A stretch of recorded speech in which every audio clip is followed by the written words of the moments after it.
You've always been the future CA. It's not just a goal, it's who you are. Now, it's third year, the end of the first chapter of your CA journey, your degree. And you study your butt off day in, day out. It's the end of the year, and you get your exam results back. You failed. As failure strikes, the identity you've built over these long years crumbles into nothing. Staring at your results, one question consumes you. If I failed, does that mean I am a failure?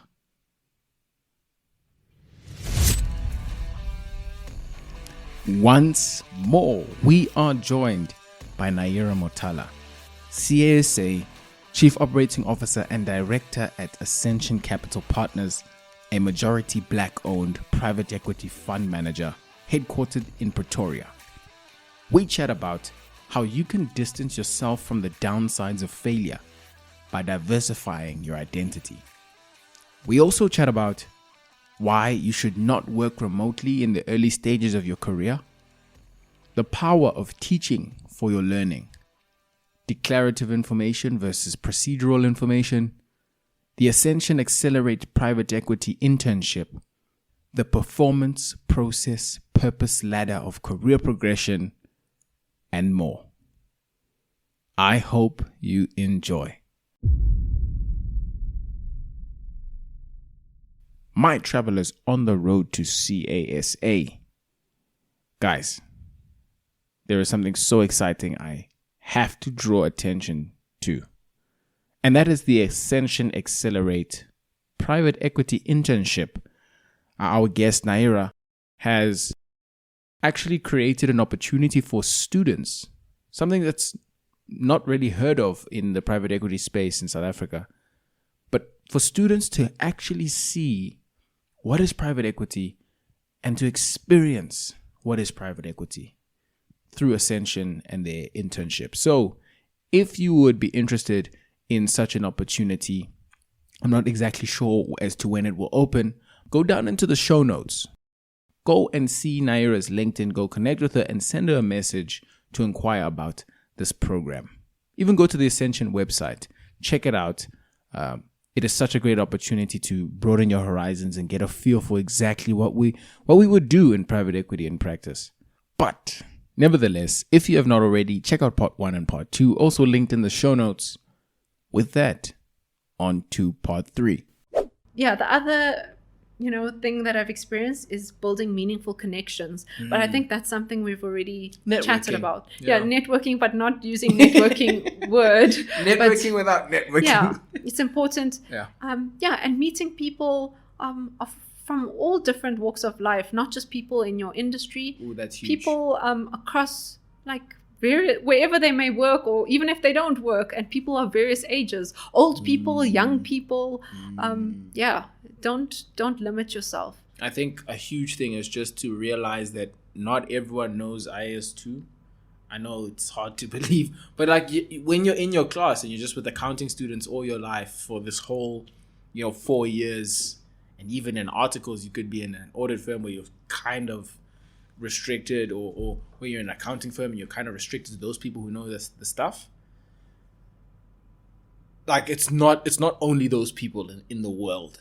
And opening your mind, it can be the most enriching experience. Yeah. Awesome. Next one. And I have one recommendation for young people entering the workplace. Mm-hmm. I have a bit of a contrary view. Okay. But my recommendation is don't choose to work remotely when you're starting your new job. Don't. You're going to miss out on life. It's the equivalent of, I'm sure, while you were studying, you went through COVID while studying. Yeah. It's the equivalent of that, having an on-campus experience versus a remote experience. It's completely different. We are humans. We're designed to connect with other humans. Mm-hmm. We can only truly learn in the best way through being there physically. I love that you said in the best way as well. Yeah. Because I remember you were just chatting now with me about how you learn. So obviously you chair meetings as a board member. very often or regularly? And how did you learn how to do that? You watched. I observed, yeah. You I'm sitting there, I was in the room. Yeah. If you were not in the room, you wouldn't know how. No. You wouldn't see the whole room, because in Zoom everyone's got their cameras off, so you can't even see what the reception is when a person's standing and says that thing. You can't see how they stand in terms of their posture. You can't see their facial expressions. You can't see the nitty-gritty details of that. You can't learn the best. Yeah. No, it's essential. And yeah, we live in a world of, isolation, and for everyone's mental wellness, it's important to connect with humans daily. Yeah. I feel like it's important to wake up, shower, put your clothes on and leave your home. Otherwise, there's no distinction between home time and work time. And yeah, it becomes a blur. Yeah. And you just live on a continuous cycle of a never-ending life that never leaves your home. It's but I think that's my recommendation for young people starting off work. Understand, as people progress in their careers, people have families, things become more complicated. I think it becomes less relevant, and the remote working is a solution. But if you don't have those constraints and you're just a young person entering the work world, 100% show up every single day. No, I back that as well. Just open yourself up more. Yeah. And we are going on to, I already have it, but this year. Oh, okay. So I'd say, develop passions outside of work. Oh, I love this. I actually wanted to get onto this, yeah. Yeah, it's essential. I encourage people, just find hobbies. If you don't have a hobby, that's not a good situation to be in. Build passions, start learning new skills, go do different sports, and just try different things. I'm not saying sign up for something and commit to becoming pro in it. I'm just saying even try out things and see what you like, see what you don't like. But yeah, keep growing and exploring as a human outside of work, because you learn lessons through sports, through life, through learning languages. That you bring into your work life or your professional life. Even as a student, if you're just studying, it's not good enough. I know there's no time. I don't know, but you need some sort of other outlet that brings you joy and passion. That you do just for the pure joy of it. I think it's to make sure that it's not a chore. It mustn't be a chore. When Naairah's talking about diversifying your passions, it's not to say get another job. No, that's your job's already in your studies. It's already there at school. Find something that it's like, well, what's a good example? It's like, when you go for a walk, it's not work. That's what your thing should be. It should be like going for a walk. Yeah. It should be, playing tennis. It's not a chore. It's playing tennis. Maybe you like poetry.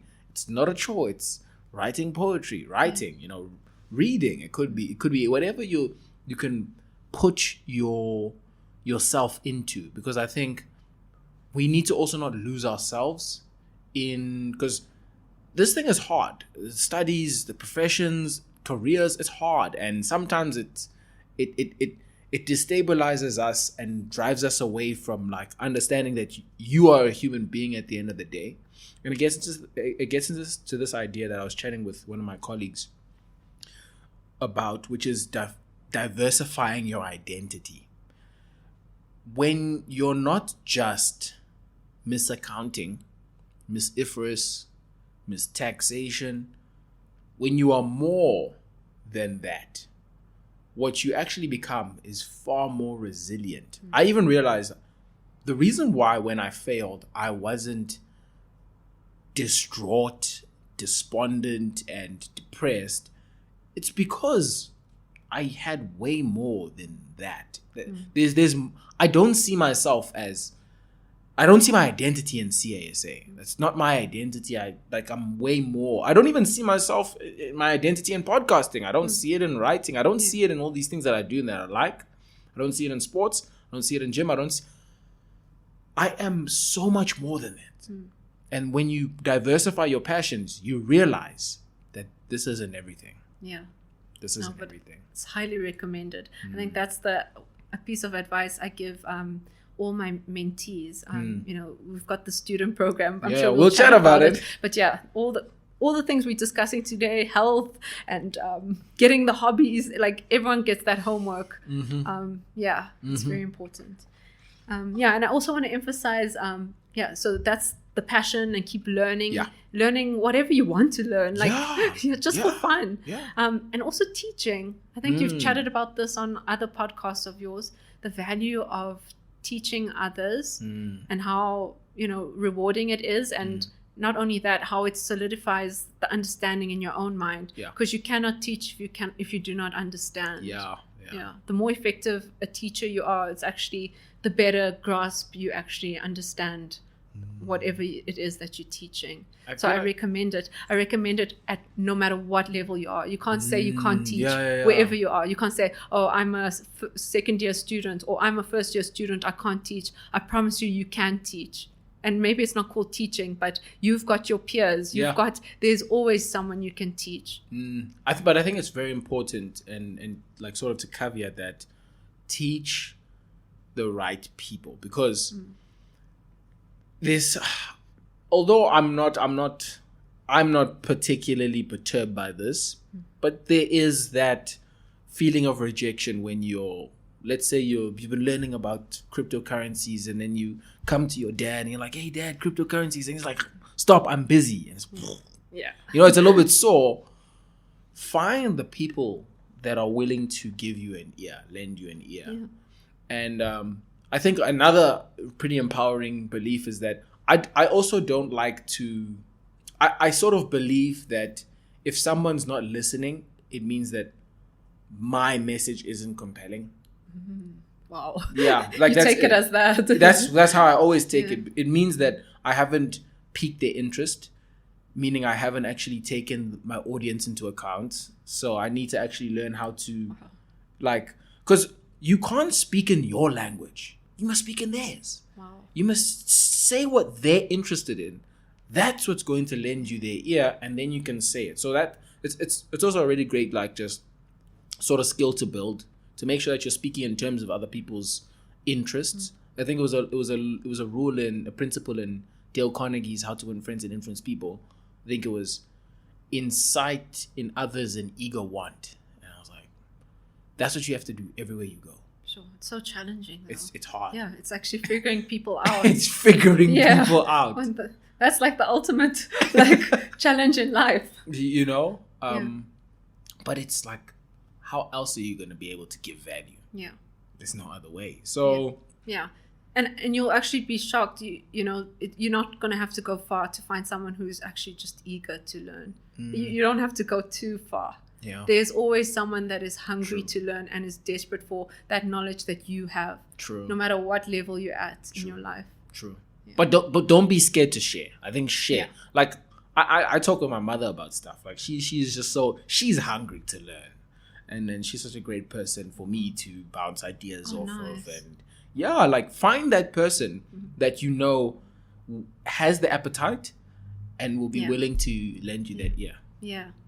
And then I think I'm just going to take it one more step in business where, I think give, when you're in a working environment, once you've trained and empowered someone and given them the knowledge, then empower them to shine. For example, if you're doing an investment committee presentation and it's a very important meeting and you've kind of groomed someone, give the junior person, the person who built the models, who did all the research, give them the opportunity to present or present a section. Give people the opportunity to not just, let the senior person do all the talking. I feel like you need to empower people. Yeah, teach and give them the chance to go up there and present. Sure. Yeah, I firmly believe in that.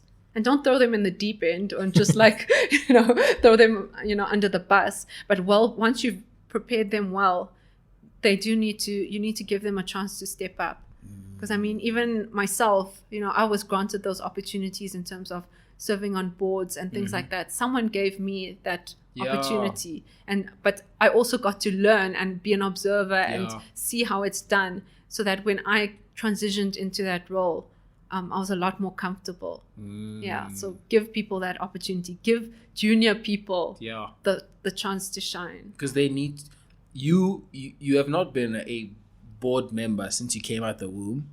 You did it for the first time. Yes. One time. Yes. So, that was terrifying. You see? You know? Next one. Is it the last one? Yeah, the last one. Yes, yes. I just want to emphasize, the humanness in business, like how important that is. And that goes for showing up authentically. And I say that like, everyone throws it around, like authenticity. It's a bit of a buzzword now. It is, but it's hard. You almost need to be in an environment where, if you're in an environment where like the leadership or the people around you are authentic, it essentially gives you license to be authentic. Yeah. So, yeah, where you can, because it's very hard to, it's hard to just say that you can be authentic, because say if you go into an environment and then you don't feel like you fit in or something like that, it's very hard to be authentic. Someone can tell you be authentic, but it's not going to work. So, yeah, if you are in that position where you can create that culture of authenticity, yeah, just do that. Allow people to be comfortable with who they are. I feel like I was having this conversation earlier with the team. I was like, I'll know that I've made it in life when on a Zoom call or Teams call, I can wear a set of headphones with, those cat ears, because, I like cats and I like cute stuff. Yeah. So, yeah, the day I can actually do that in a call and, have a serious call, that's the day that I've actually found my authentic self. So even there, I'm still on a journey on it. I'm in a very lucky position at Ascension where I feel so free and it's really wonderful. But yeah, there's different levels to it. Like, how much of yourself can you really be? Sure. Naairah, that's deep. That's deep, Naairah. Yeah. It's such a tough one, because I think there is a level of ourselves that socially we can't be in public. But I don't think it's a bad thing. It's like, think about it like this. I think about professions as our ways of channeling ourselves through the lenses of the world. Because had I studied engineering, I still would have been me. I still would have actually been me. I just would have been an engineer version of me. Yeah. But road to engineering. literally. And Road to Eng. That probably would have been the show. Road to Eng podcast. Yeah, probably. Yeah. But I think it's also such an art, the art of authenticity, because it's going away from yourself, studying things and going out into the world, and then eventually got to come back and learn how to be yourself again. Yeah. But I love what you said around being yourself is an act of giving license to others for them to be themselves. Yeah. It's such a scary thing, Naairah. Yeah. It's a scary thing to be yourself. Yeah, I feel like, okay, maybe I'm not gonna wear those cat earphones, but I'll bring my cat personality. I'll just you'll just like in the call, you'll just have it. Oh, sorry. Yeah, no, there's ways where, you bring your personality and I guess maybe that leads into another question. How much of yourself should you actually bring to a professional environment versus your personal and home environments and amongst your friends? That's an interesting topic. I'd be interested to know your views on how would you navigate that? And do you think you should be the same person, or there should be some professional barriers? That's such a good question. I think it's a very, very subjective thing. So, for an example, like, I think certain personalities, or rather certain qualities of people, will be looked down upon more in a professional environment. Yeah. Like, I won't go as far to say that your cat thing, your cat ears thing. I don't think that's probably the worst part of it. But let's say someone, there's aspects of life that are just a little bit too sensitive, And when you bring that to a personal environment, okay, here's a great one. You know, you are a devout, whatever religion, right?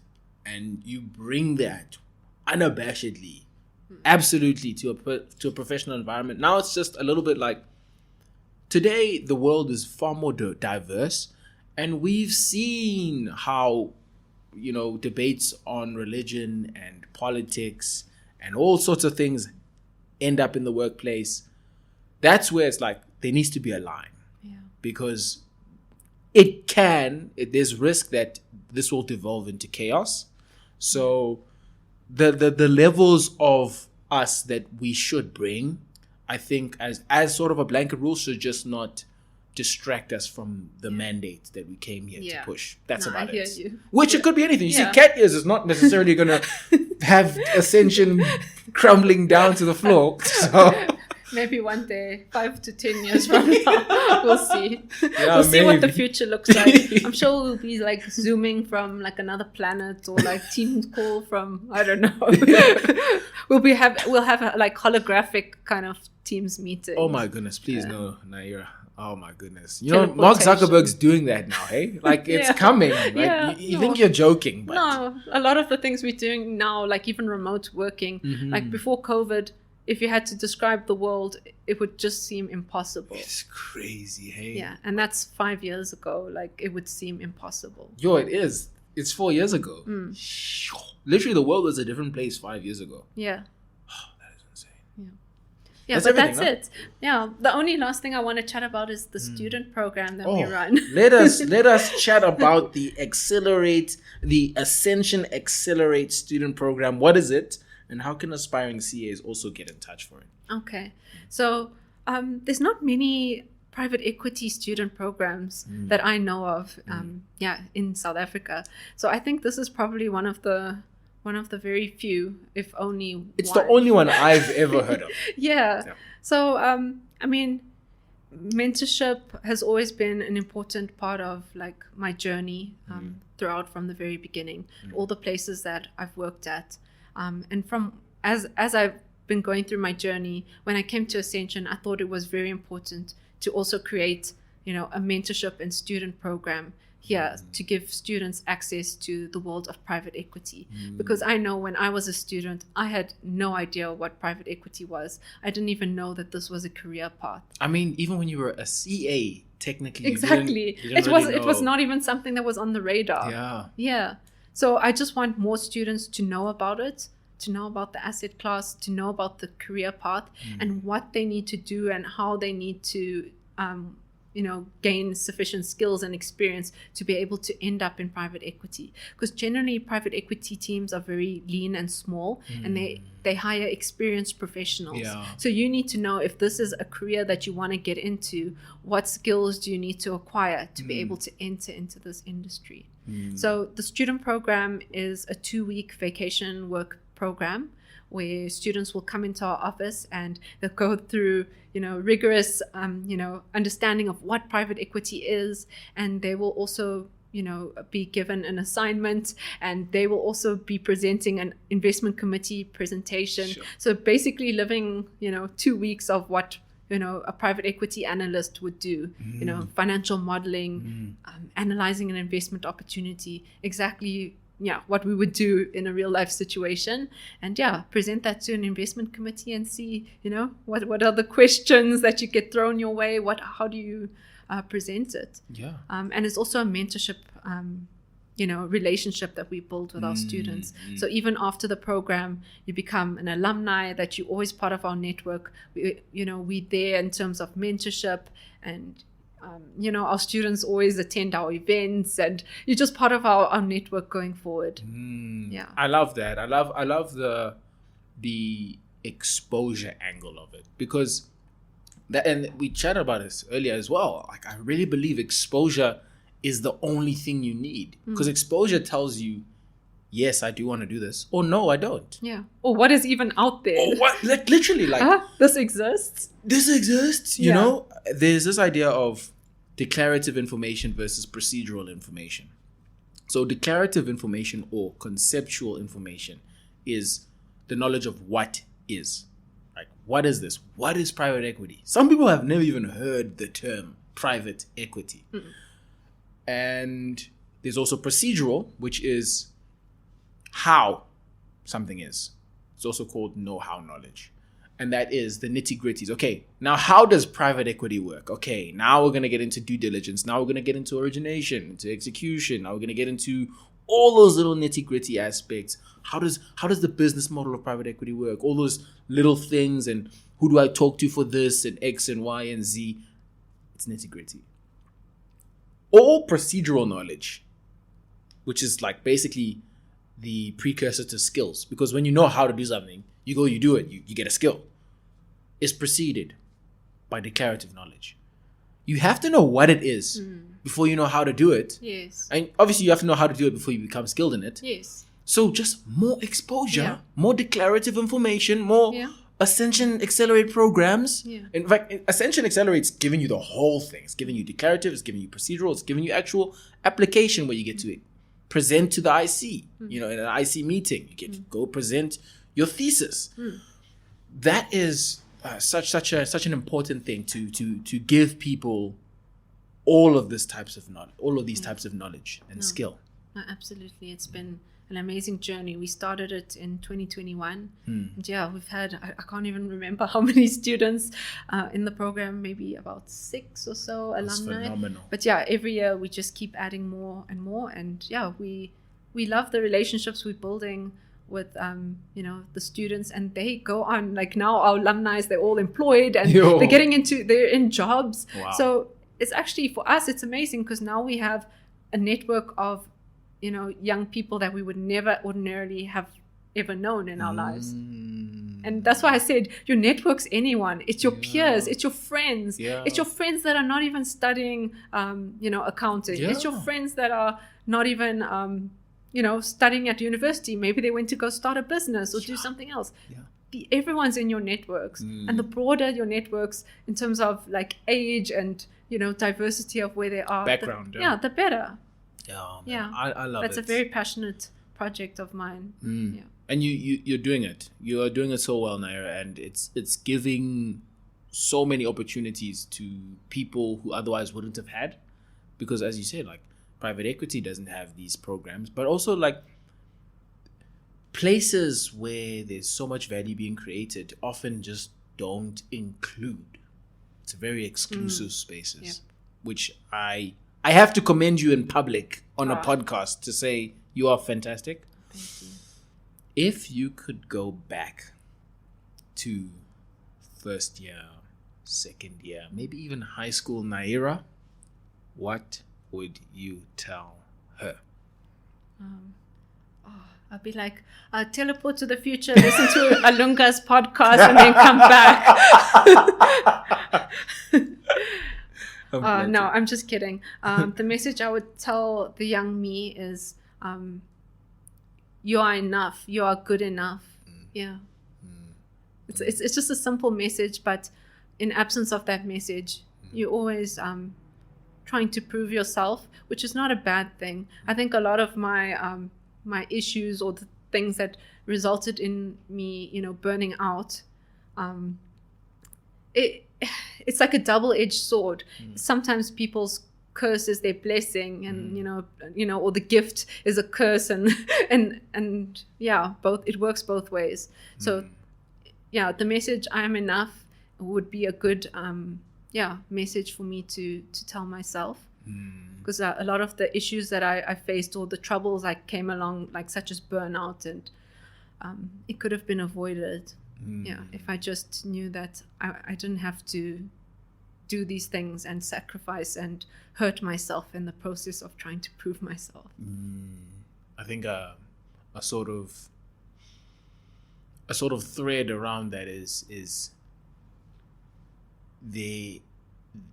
everything is in you. It's actually in you. When it's outside of you, there's that chase. There's a lot of that sort of, even to the point of burnout, to the point of self-harm. Like there's a lot of that. But when it's within you, everything that comes out is everything that was there. and it's nothing more. Yeah. You know. Want to get to that level. Look, I mean, you're getting there. Like, you're already there. No, you're keep learning. We're always learning. Yeah, we're always learning. We're always learning. Yeah. But And the it's- most exciting journey is to learn more about yourself. Yo, That's the most exciting thing. yo. Yeah. And Like- it hasn't ended. But how crazy is that? Like, we never take the moment to just say, okay, what am I doing? Yeah. Like, where am I? Yes. You know. Yeah. And I feel like I reached that. I think a lot of people, you hear a theme after 10 years of working, you have that crisis and you're like, because 10 years, it's kind of like a long time. Yeah. And you could have been like on autopilot in the sense like you're living each day. It's like, and things are like stressful and hectic and Yes. you're doing this job and you're not, taking a step away. And then you reach a point where you just want to question like the meaning and everything. And you're like, is this life? Like, Yeah. like, what am I doing? Like, this has been 10 years. Yo. And I feel like I reached that point, and I think a lot of people do get to that point where you almost have to just step away. You really need like a lot of self-reflection. And yeah, for me, just taking a complete step away from the industry and doing something completely different was an amazing point of self-reflection and understand, what have I done over the last 10 years? What worked? What didn't work? What's important to me? And then go forward and live that. Yeah. Sure, that is big. Hey, like, it gets into this idea of being performance oriented versus process oriented versus purpose oriented. Yes. And when you're in high school, you're very results driven. You're just like, oh, did I get the mark? Oh, you know, like, you don't really care about what work you put in or whatever. And then you get to university and you're like, yo, I have to study. And then you have to actually be process driven. You have to think about, where am I every day? Am I studying? Am I consulting? What's my process? And then you get into the work world. You've been in this cycle. You've journeyed and you've worked. Now, why are you working? Why are we here? Yeah. That's what you're kind of talking like, to. you just want to find find that meaning and like, what am I doing? Yeah. Like, I've just been going to sleep, waking up every day, going to work. And what's going on? Yeah. It's like you just have like that shock. I feel like some of it comes from not having thought about where you are in the value chain. Yeah. Because I think like it's very easy. Let's say you work for a bank. You're in like the credit division and you are a credit analyst. You can get so engrossed in that little thing that you're doing that you forget what it is actually you're doing for like the organization, for the country. Like, because at every level there's a value chain that you're adding to. Even in your family. In your family there's a value chain that you're adding to in terms of, let's say, you're a mother in the family, you are a father in the family, you are a brother in the family, maybe you're the family accountant. You know, like, who are you and why are you? Yeah, exactly. Yeah, understanding that. And I think where the risk of like missing that is like basically the reason like why I reached burnout. It's because you don't have that space to step away. You always need. That's why I mean, like all the things we were chatting about today, I was like health, sleep, passions, you know, you're having a very well-balanced life to step away. Yeah, to be an optimal person, because you need that time out and away to be able to reflect. And where I couldn't reflect is when you're on a cycle of where you're just going to sleep, waking up, going to work and working till your last moment, and then you're going back to sleep again, and you're not even getting much sleep, and you're just on the cycle. When do you have time for self-reflection when you're just trying to execute on a job? That's not very healthy. You can't bring the best of you. You're just trying to get output and deliverables out. You can't see a bigger picture. You're just trying to get like this model done or this thing done. You can't see big because you don't have the time to step away. Yeah, so that's why I was like, that's why I'm very passionate about all of these, health related things, giving yourself space, meditation if required. Like there's so many things that we have so many tools at our disposal. Yeah. I think, like Huberman Lab, Diary of a CEO, The Road to CA. Road to CA, Modern Wisdom. These are all podcasts that can give you infinite amount of, tools. I think even Dr. Andrew Huberman, he's got, a book called Protocols, and on his... Is it out yet? I don't know if it's out yet, but I want that book. Waiting. Yeah, but everything in his podcast talk about protocols. What are tools that are at your disposal? Zero cost tools that you can implement in your life just to make everything better. So falling out of the trap of being on a cycle of non-stop work. And I think students can also get onto that cycle. So it's not work, but you're studying. It kind of starts there. It starts there where you feel like, okay, I need to be most productive, most efficient. So I'm going to wake up, I'm going to study till I go to sleep, and I'm not even going to sleep very much. And I'm going to wake up and I'm going to do it all over again. You're on the cycle, and that's how you live your life day in, day out. When do you step away and even reflect, what are you doing? Is this most efficient? And it's in all likelihood, it's not. And I mean, I've also gone through those mistakes as well. As a student, I had no idea how to study. You make all the mistakes and you learn as you go along. And even after everything that I learned in my 4 years of university, I don't think I even got to the point at the end where I've developed the most optimal way of living this, like doing the student life. Being a student. Being a student. I could have optimized so much more. But I just couldn't get to that point. But anyway. It's a journey. It's a journey. It's a journey. It's a journey. It's a journey. Few of us ever get there. And I don't think we're meant to. I think the thing about being a student is you'll probably be the best student when you're done being a student. That's probably when you'll be the best student. Because also as well, when you're a student, you're learning a lot, some things, if not lots of things, you don't want to learn.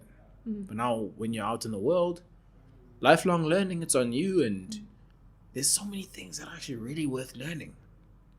They are. And then it's amazing because once you're done, with your degree and you have CASA, like anything you want to learn thereafter is all your own choice. Nothing is really compulsory anymore. You can study whatever you want. You can learn, you can learn Mandarin. You can do whatever you want.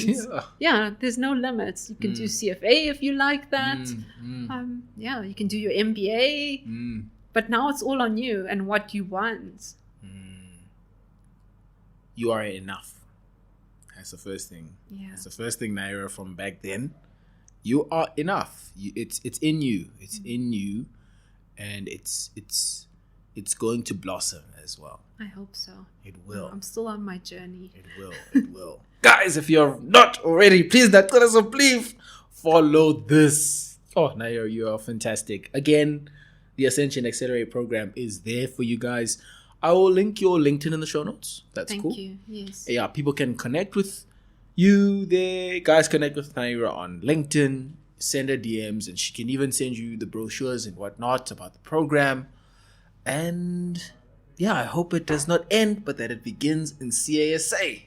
Thank you, Naairah. Thank you, Alunga. And kudos to you for this podcast. Most impressive. Well done.